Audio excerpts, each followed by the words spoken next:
Oh, y'all, welcome to the Princess Arena for our part 2 of the series that I started yesterday. By a round of applause, who came to life at sea yesterday?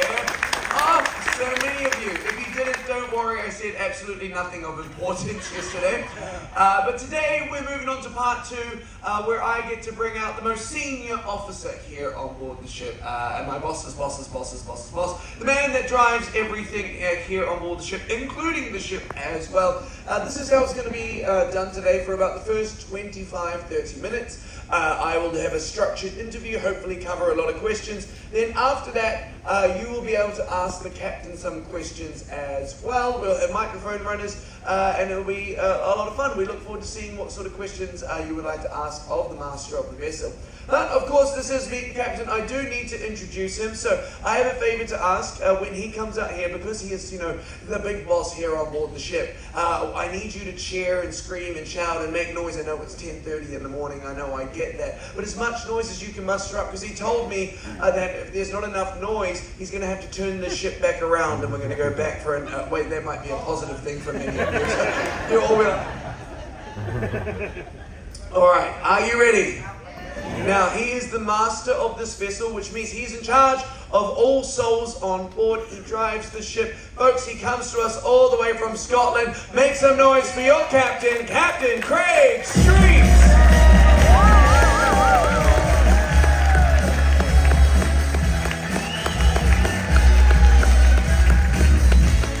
Thank you very much. Good morning, everyone. Good morning. You all having a great time? Yeah. That's great to hear. Welcome. Nice to see so many of you here.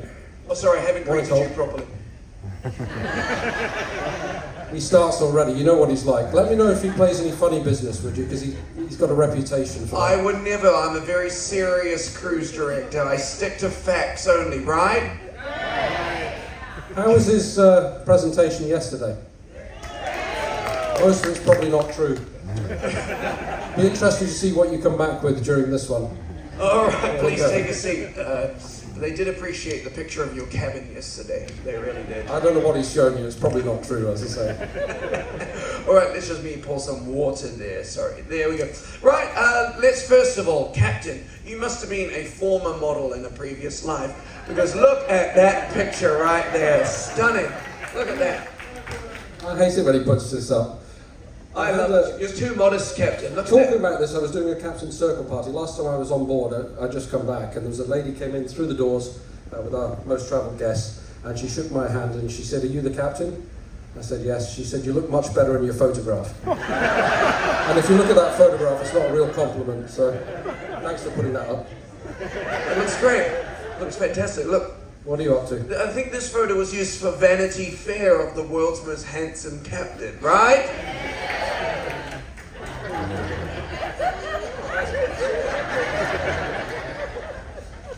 Oh dear, working with Cole.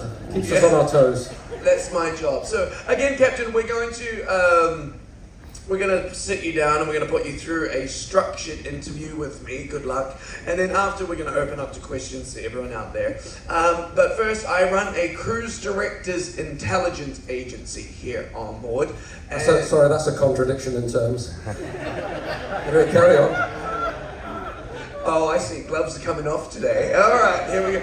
And so what I like to do is I love to humanize our officers. I like to, dig into their background. And so one of my intelligence agents, that may or may not be your wife, cannot confirm nor deny, has sent me a wonderful photo of you as a young boy. Look at that. Where it all began. She's in big trouble later. Riding donkeys. Where was this? Everyone. So good. Look at that. I trained them well. Well, I was very fortunate growing up. I lived overseas. My father worked in many different countries, and I lived in places like Nigeria, Dubai, Saudi Arabia, Singapore, and this was actually in Tanzania, I believe, on the beach somewhere, on a donkey, on a horse. Donkey. You lived such a fancy life, Captain, from a young age. Captain's so fancy he flushes his toilet with Dom Perignon, everyone, folks. That's how fancy he is. He truly is. But I know this is a cute photo, and people out there know that I'm running to become the first uneducated captain. of the ship. So Be afraid, be very afraid. and so I like to do a comparison. I've also got a few of my baby shots as well. So we're going to compare who has the cuter baby photo. Either the captain here as a young boy or me. Are you ready to see my one? Now, I know this is going to... I mean...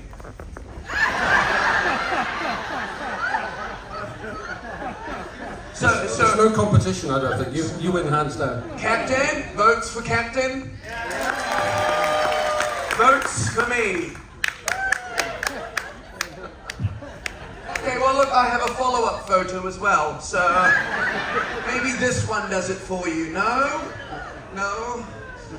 Okay, Captain, you win this round. Let's jump into the interview. So, you know what, as I've been speaking to my friends out here, I am interested in becoming captain. Okay, where's this going? Yep. And so I would like to know what the life of a captain is. So what's your day like? Do you get to wake up at like 11 a.m., have lunch? Exactly, I've got up specially to come down and do this morning, so thank you for that. It takes a lot of strength to come down here. So what is the day in the life of a captain? Well, the beauty about being captain is no day is the same. So you always come across new things, you meet new people, we go to new places. And as I say, it keeps it very varied. I've been captain now for Princess 17 years. And every day I pretty much say that I come across something new, and that keeps it very fresh. So everyone asks what's a typical day. I try and get out and about as much as I can, especially in the morning. I try and get around, meet as many of you first of all as I can, and also go and see all the heads of departments.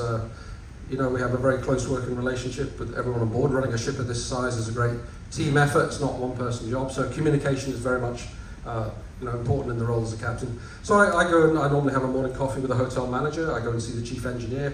I see the staff captain all the time on the bridge and upstairs, and I try and see yourself if you're doing Zumba or something. Are you doing Zumba today? I'm doing Zumba after this presentation. Are you wearing those shorts again? I am, but only if you're going to come and join me. I can only apologise. But I try and get out and I find out more what's going on around the ship by getting around, speaking to people, and getting your feedback as well, which is obviously very important to us, than I do sat in an office answering emails or even phoning people. So very much trying to get around. Driving the ship is the fun part, especially a ship like Sun Princess. We're the first of our ships. We're now being joined by the Star, but the very first of our ships were the Azipod units, which are the propellers that turn 360 degrees at the back. So it's a very different way of manoeuvring.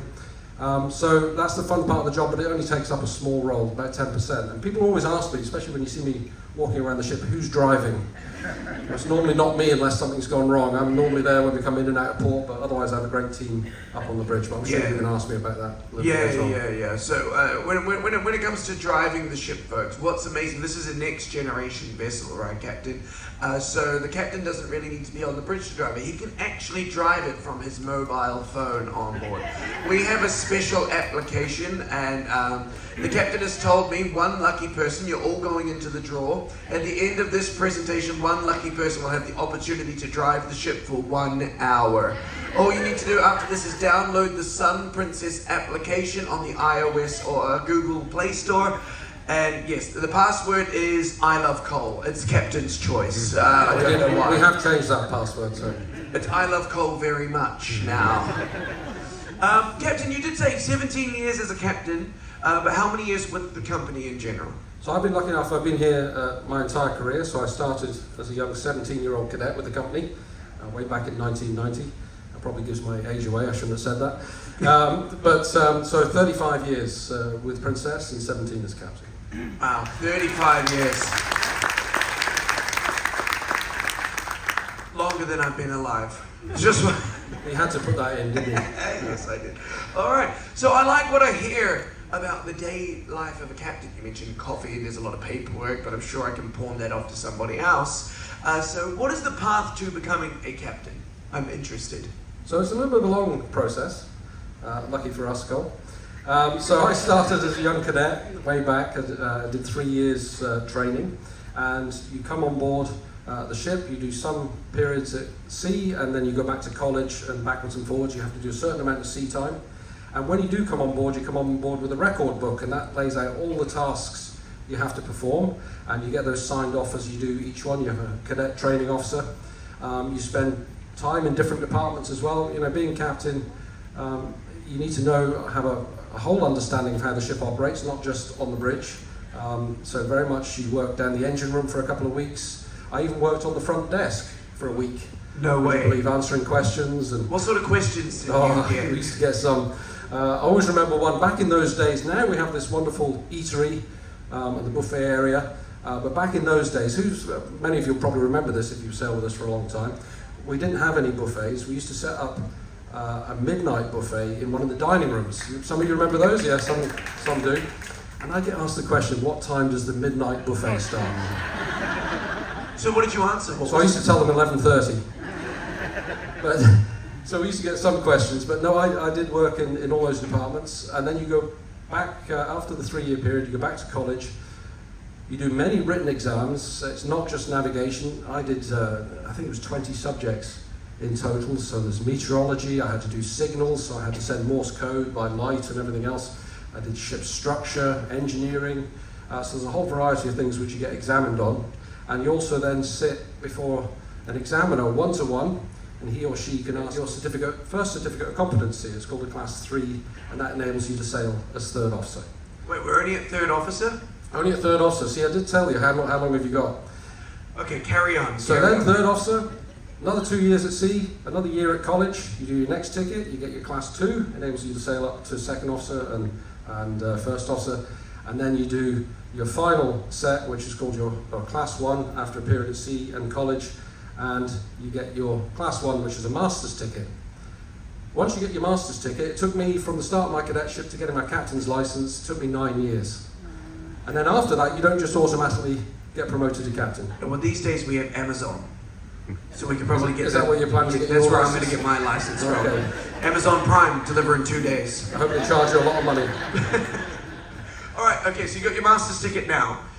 From master's ticket now, what happens? So when you got your master's license, there's several of us on board with captain's tickets. There's myself, obviously, the staff captain, the safety officer, the bridge manager, and the first officer, so several. And then you have to work your way up through the ranks. You have to get good appraisals, get promoted, spend a certain period. There's minimum requirement in certain ranks before you can make captain in that final step. Now, so once you got your ticket, you go all the way up to staff captain, right? So that's the head of the bridge, the navigational safety and security, which is a 4-stripe position. What does it take to go from being a staff captain to actually becoming a captain? So is there a time limit, or can you go skip one rank? No, so there is. So you have to spend a minimum of 5 years as staff captain before you get considered for a promotion. And then we have a promotion panel process that we go through. It's very strict.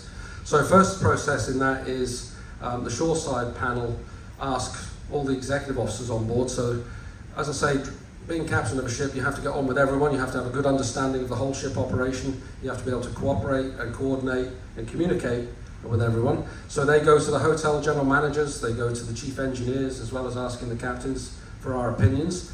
Then we get a short list of prospective candidates, and they send them to our simulator. We have a great state-of-the-art navigation simulator in the Netherlands near Amsterdam. It's called Sea Smart, and they take the staff captains there for a week, and they put them through their paces. So they have to do certain arrivals and departures with leading the bridge team.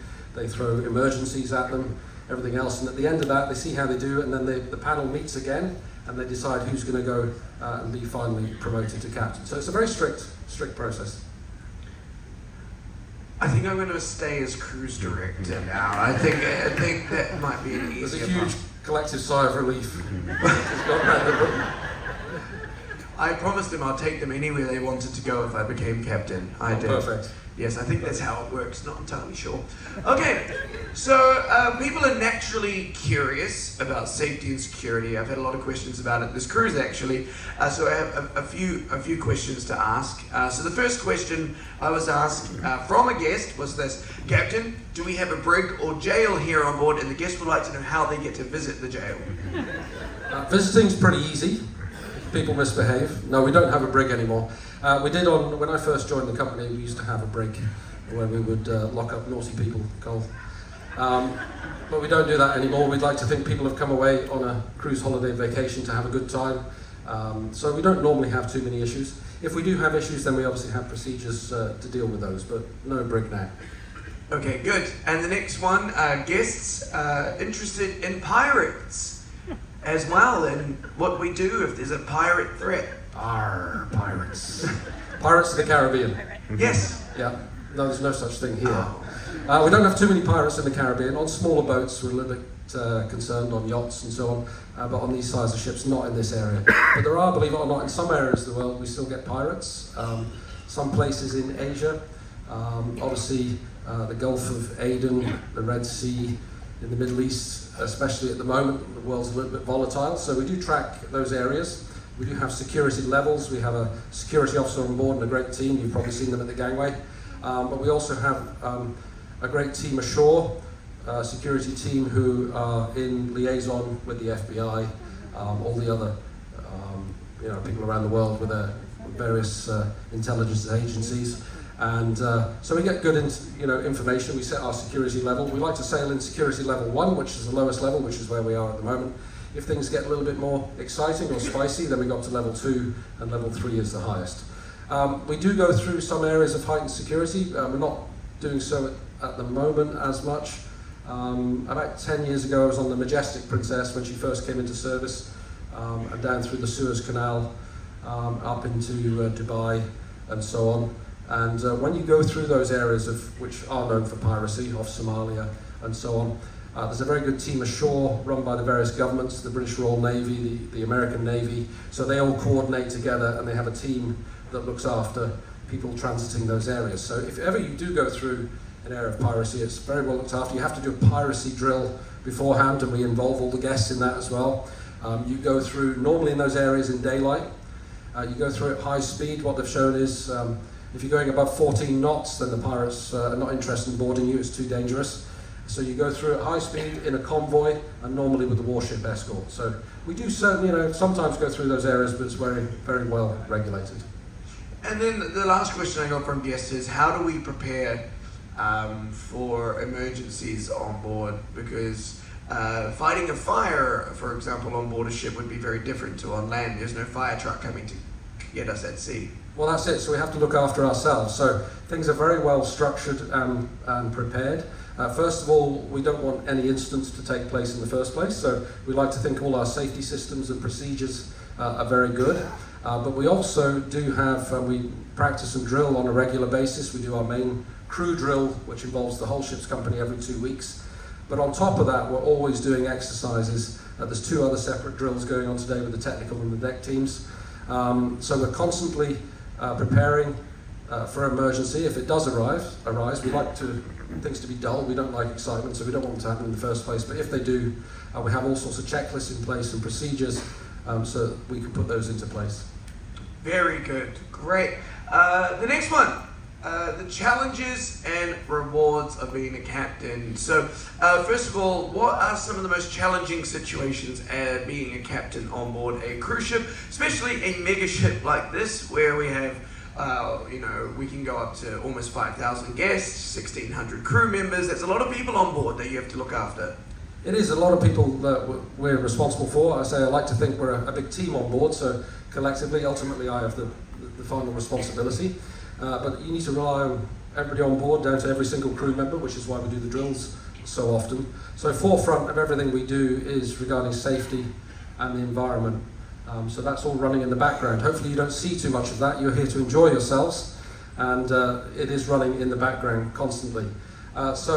Yeah, I mean, at the end of the day, the buck does stop with me. Obviously, I have a great team ashore as well that I can call for advice, but at the end of the day, when something exciting is happening, I like to think we have the knowledge, we have the people on board and the experience to deal with pretty much anything that we come across. So what's one of the most challenging situations?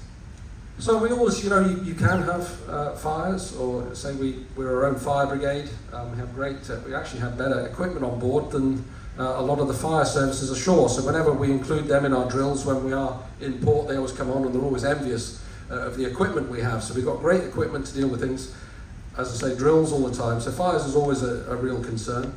Man overboards occasionally happen. We don't want that to happen.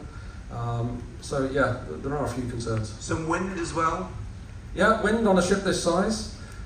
great concern. I'm very fortunate on here. A lot of you will know of our Royal class ships, yes? We've got 6 of those. Yeah, some of you have sailed with us before. They've got the conventional propulsion system, so they've got stern thrusters and bow thrusters and conventional propellers.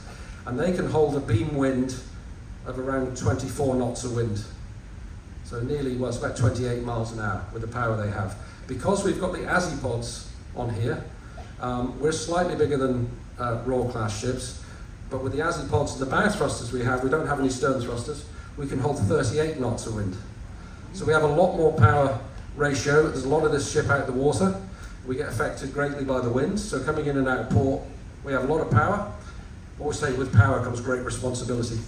You can get yourself into trouble with the amount of power we have, but you can also get yourself out of trouble. So there's a bit of a fine line in the middle there. But it's a great ship to be able to drive, very manoeuvrable. And what about hurricanes? We avoid those if we can. Well, you did last year on the Atlantic crossing. Well, when we came across, there are some people on the ship now, this cruise, they've come to me and said we were on the very first Atlantic crossing last year when we came across to Port Everglades. They closed Port Everglades the day before we arrived. So we actually went down, we headed south down through the old Bahama Channel, off Cuba there, and we hid and stayed in the protection of Cuba while the hurricane went through, and then we came back up behind it, and we were 3 days late for our inaugural call into Port Everglades. So the guests who were on board were quite happy because they got 3 days extra cruise. So that's what happened on our first Atlantic. Yeah. So we tend to stay out of the way. We have very good weather information, weather providers, and we track all that, and we just stay out of the way. And one more thing actually that happened this year with us when we were in the Mediterranean, it was Hania, I believe. We had an earthquake as well while we were in port. We did, you remember that? So that's the first time I've really come across that. We were alongside, and I was sat in my office, which is just behind the bridge, and the office really started to shake. And I went rushing up to the bridge because I didn't know what was happening. Sometimes when we do some maintenance on our 2 anchors, if the staff captain forgets to tell me, and the ship does shake, especially at the forward end there, so I thought we must have been doing something with the anchor. So first thing I checked when I went on the bridge was, are we doing something with the anchors? It wasn't. It was actually an earthquake that was just a little bit further north of Hania, about 35 miles away in the Aegean Sea, and I think it was about 5.6 on the Richter scale. So people certainly felt it on board. But we have certain procedures in place as well. We brought the engines immediately up on notice. We brought the thrusters up just in case we need to hold the ship alongside properly. But at the end of the day, with earthquakes, we're also worried about tsunamis as well. I know you'll all be aware of that. So we're constantly monitoring then for any aftershocks and any tsunami warnings. Because if we're going to get a tsunami, then the best place for the ship to be is out at sea, which is another reason why we bring the engines online. So, we'd need to get out. If there was going to be a tsunami, we'd need to get out pretty quick. Tsunamis, they don't affect you in open water at all. In deep water, you don't even notice if you came across a tsunami. It's when the wave gets into shallow water, which is when it really builds up. So it's dangerous when they get close to the shore, but not in open waters, which is why one of the procedures would be to go to sea. Amazing. And we've talked about the challenges. What's one of the rewards? There we go. I think I've got the next slide. What is one of the rewards of being a captain? Well, rewards really every day. It's a great job to be in. It's a real privilege and an honour to be captain on these wonderful ships. But really, I have to say that the pinnacle of my career, I brought this ship into service from the shipyard in Italy nearly 2 years ago now, so last February. I was fortunate enough to be selected as the captain to bring this ship out, which is a real honour. A lot of work. This is a ship of a new platform, so nobody knows their way around when you first get on board. So I came a couple of months before in the shipyard to learn all the safety systems, to set up all the safety procedures. So even when we do our first crew drills, people don't know really where they're meant to go. So we did about 6 full crew drills before the ship even sailed. So we have all our procedures in place, all the crew know what they're doing, we do all the safety training. And also, all around the ship, there's all different systems to set up. The dining capability on here with 30 different bars and restaurants. There's a huge variety of things to be looking at. Your entertainment, all the venues, all the setup of those. And then you've got, on top of that, all the press, all the events going on. We've got senior management down, so a lot of eyes on you as well. So it can be quite stressful, but very rewarding. So from start to finish, when did you know that you were going to take out Sun Princess and be the first captain? And then how long did it take you to prep before the ship even set sail? Yeah, so that's a great question. So this ship being with the Azipods, a very new platform ship for us, even though I'd been captain for 14 years before I brought this ship out, driving this ship is a very different way of thinking with the Azipods than it is with a conventional ship with the conventional propellers. We also are trying to do our best to look after the environment, so this was the first of our ships powered by liquefied natural gas. So my last ship was the Discovery Princess, and I disembarked and I spent 10 months before I brought this ship out into service training. So I had to do 6 weeks of training for the LNG systems, and being the very first ship that we have, we didn't have, you have to go on a ship for at least a month with LNG before you can actually get certified. So I had to go to one of the P&O UK ships for a month. I was on the Avia, and I was down in the engine room in a boiler suit working with the engineers for a month. I had to do a couple of weeks of courses on top of that to get certified.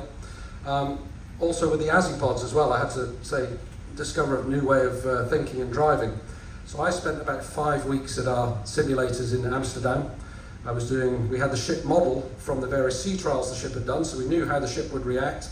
And I was able to take the ship in and out of every port we go to several times with different wind conditions, with the actual bridge team that were here bringing the ship into service. So we're able to practice on that. And I also went to one of the Holland America ships, the Oosterdam, with Captain Rens van Outen, who's been experienced with driving pods. They've had pods a lot longer than us for about 20 years. And I was able to, he said to me when I saw him at Sea Smart doing well, he said, why don't you come with me for a couple of weeks? So I was actually able to go on the Oosterdam and drive that ship for a couple of weeks with the Azipods. So although half the size of this ship, the principles are still the same. So I was very well supported, bringing the ship into service, a lot of training, making sure we're fully ready when we do set sail for that first time. Amazing. Well, look, we've come to the end of my formal part of the questions. Give him a round of applause, surviving mine. But the greatest challenge. Here's the exciting part, because we don't know ever what we're going to get asked. We don't know what we're going to get from the crowd. It is questions and answers is our favourite. If you have a question, what's going to happen? Raise your hand. Sinead's going to run around with a microphone. Remember the rules. If you ask a cheeky question, you get a cheeky response. And we're excited. And we got also rating down there. Right, Sinead, first question.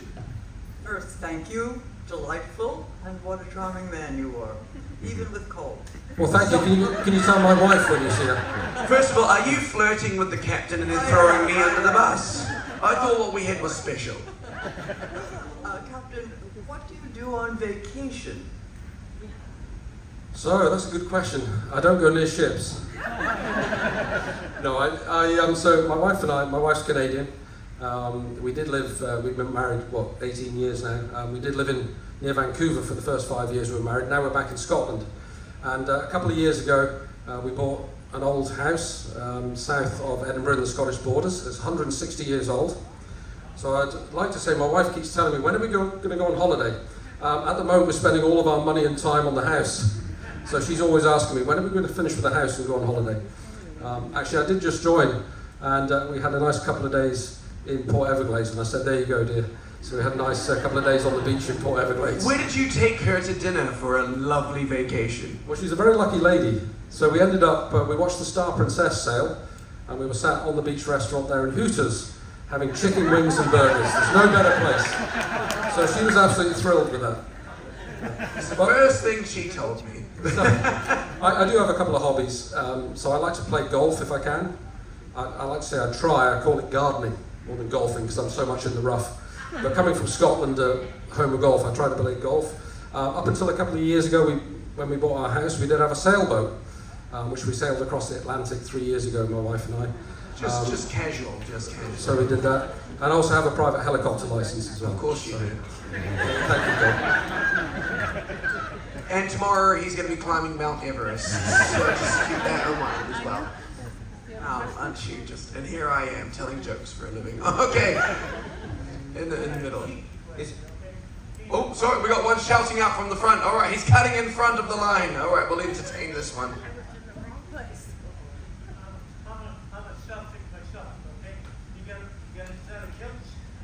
Oh, he's asking if the captain wears kilts. You have a set of kilts? Yeah, I know, because I do have 2 kilts.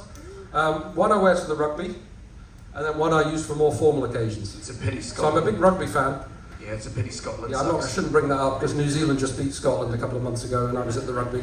And he was there. I was very happy. Yeah, only by 5 points though, so it's very close. That's a lot. So yes, I do have 2 kilts. Yeah. And he also still has the short shorts from the Love Boat TV show, and he's promised me if you guys are well behaved, he'll also wear the short shorts to Zumba. I'll let you watch Cole. Funny enough though, when I first came to sea 35 years ago, I was a huge fan of the Love Boat, and when I first came to sea, we had to wear those shorts. You used to have good knees in those days.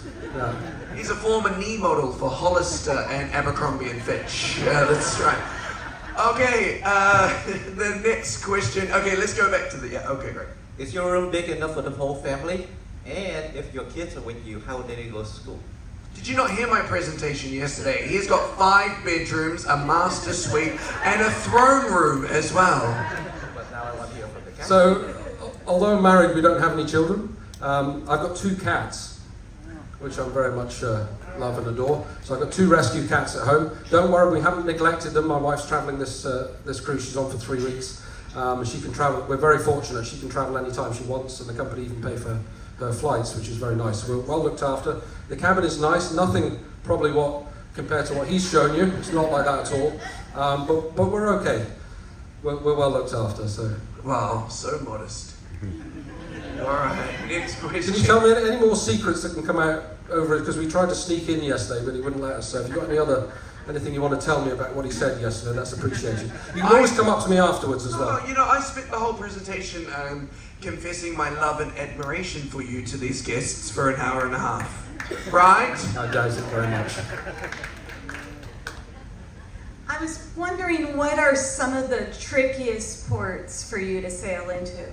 I got asked this question a lot, and the easy answer is there's no easy port anymore. With the size of these ships, the safety margins are getting less. And so every port, I would say, has its challenges, whether it's the weather, whether it's the other traffic, whether it's the confines of the port.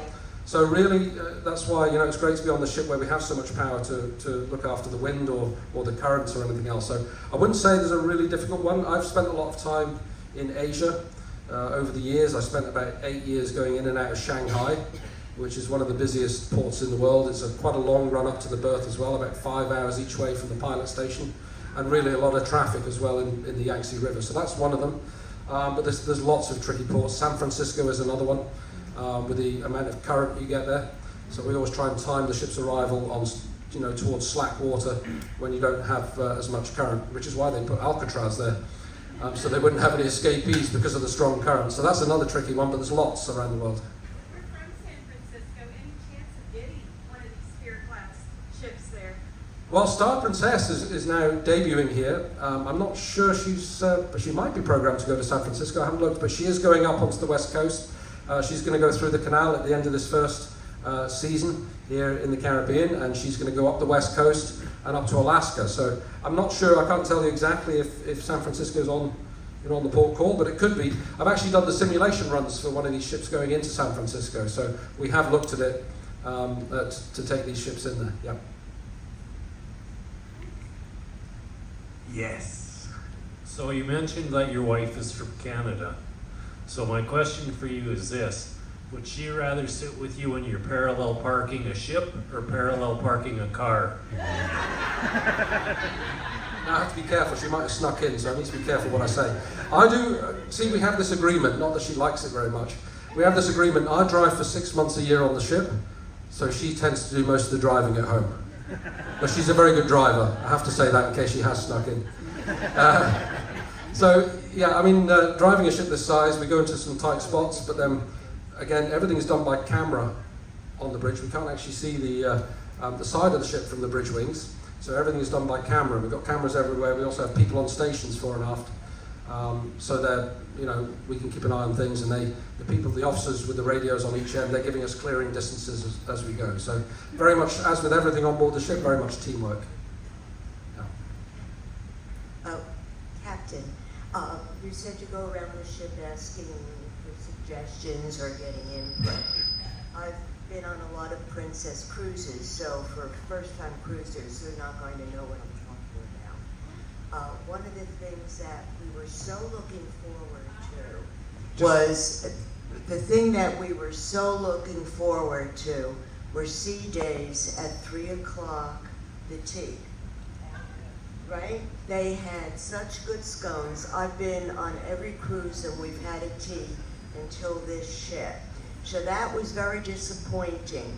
I guess they did it to save money, but in all honesty, it's a big miss for customer service. So we would like that back. Captain, back in the galley, make your scones, all right?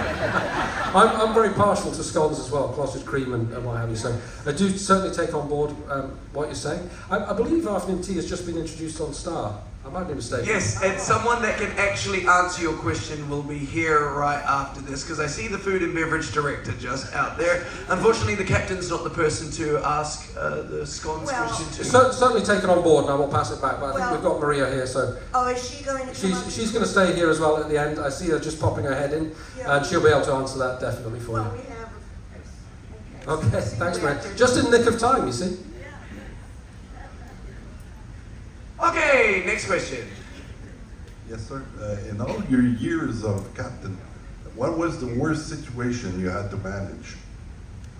So I've been in some rough seas in my time. We try to avoid those, as we say, but some places in South America, for those of you who've been down there, can get a bit rough, especially on the west coast.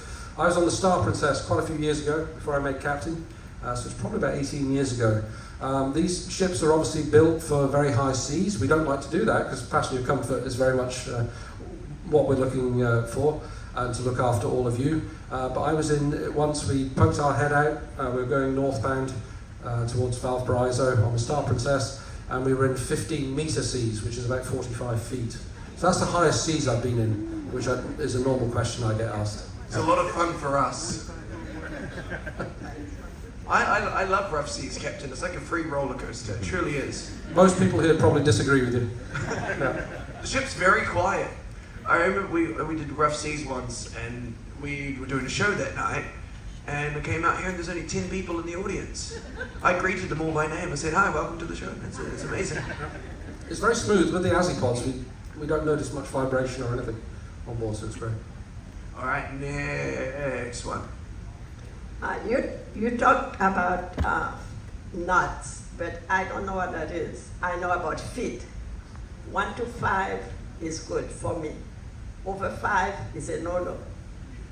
So knots, I think, so the speed we always, why we measure in knots is, goes back to the old days of sailing ships before we had the actual logs or GPS or anything else. And it was measured by throwing a rope over the side with knots, and with knots in it, and you'd measure how long it took to go a certain distance, and that's why it's called knots.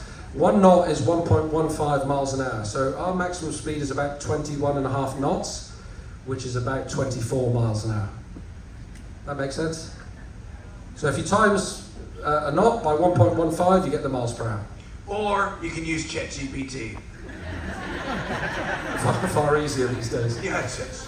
I can type in how to drive a ship on ChatGPT. It'll give me all the lists. It's fine. That's how I figured it out. Good. All right.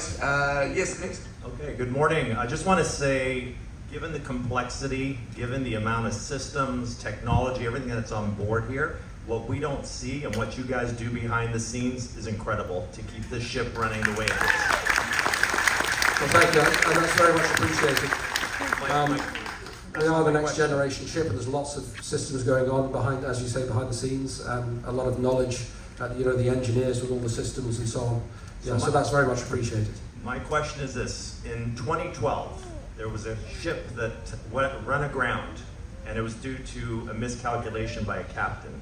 And I'm just wondering, with all the systems, all the staff that are on the bridge and what have you, what's been done since 2012 to now for that never to happen again?